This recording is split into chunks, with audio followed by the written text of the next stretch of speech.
வாழ்ந்தாலும் ஏசும் தாழ்ந்தாலும் ஏசும் வையகம் இது தானடா. வாழ்ந்தாலும் ஏசும் தாழ்ந்தாலும் ஏசும் வையகம் இது தானடா. வாழ்ந்தாரை கண்டால் மனதுக்குள் இரக்கம், வீழ்ந்தாரை கண்டால் கை கட்டி சிரிப்பார். இன்று இதெல்லாம் ஒரு பழைய பாடல்தான். இந்த வாழ்க்கையை சிரிக்கும்படியாகவும் கேவலமாகவும் பலருடைய வாழ்க்கை நடந்து போகிறது. வாழ்க்கை வாழ்வதற்குத்தானே. அதை எப்படி வாழ வேண்டும் என்பது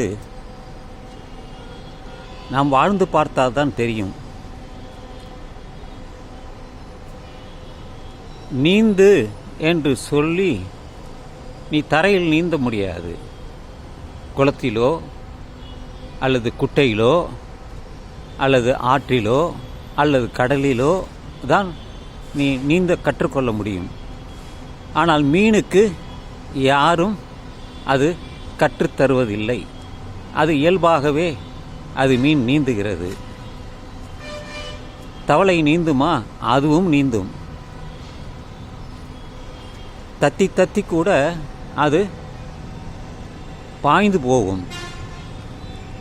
ஸோ இந்த வாழ்க்கையை எப்படி வாழ்வது? நல்லா வாழும்போது எல்லாரும் கூடி வருவாங்க. ஒருத்தன் வீழ்ந்து விட்டான் என்றால் ஏளனமாக பேசுவார்கள். அதுதான் அந்த பாடலின் கருத்தே. இந்த வாழ்க்கை இன்பத்திற்காகத்தான். இந்த வாழ்க்கை இனிமையாக இருக்க வேண்டும் என்பதுதான் எல்லோருடைய நோக்கமாக இருக்கிறது.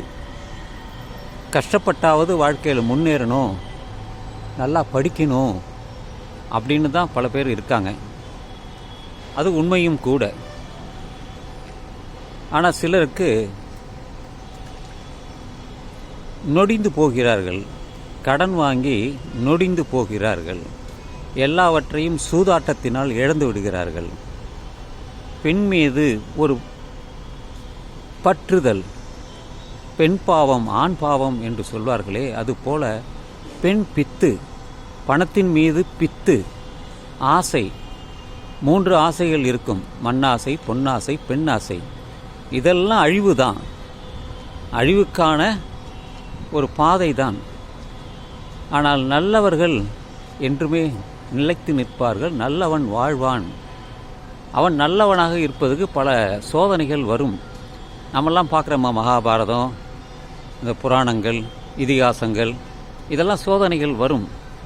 அதிலிருந்து அவன் மீண்டு வர வேண்டும் என்பதுதான் கருத்தாக இருக்கும். அதுபோல் நாமும் பல சந்தர்ப்பங்களில் பல சவால்களை நாம் பார்ப்போம். அதிலிருந்து நாம் மீண்டு வர வேண்டும். அப்படி வரும்பொழுது தான் அந்த வாழ்க்கை ஒரு வெற்றிகரமான வாழ்க்கையாக அமையும். ஏதோ மனசில் எனக்கு தோன்றுச்சு, அதை அப்படியே ஒரு பதிவாக செய்துட்டேன். ஸோ வாழ்ந்தாலும் ஏசும் தாழ்ந்தாலும் ஏசும், அதுதான் கருத்து. நம்ம நல்லபடியாக வாழணும். அந்த வாழ்க்கையை எல்லோரும் பாராட்டும்படியாக இருக்க வேண்டும் என்று சொல்லி இந்த பதிவை நான் நிறைவு செய்கிறேன்.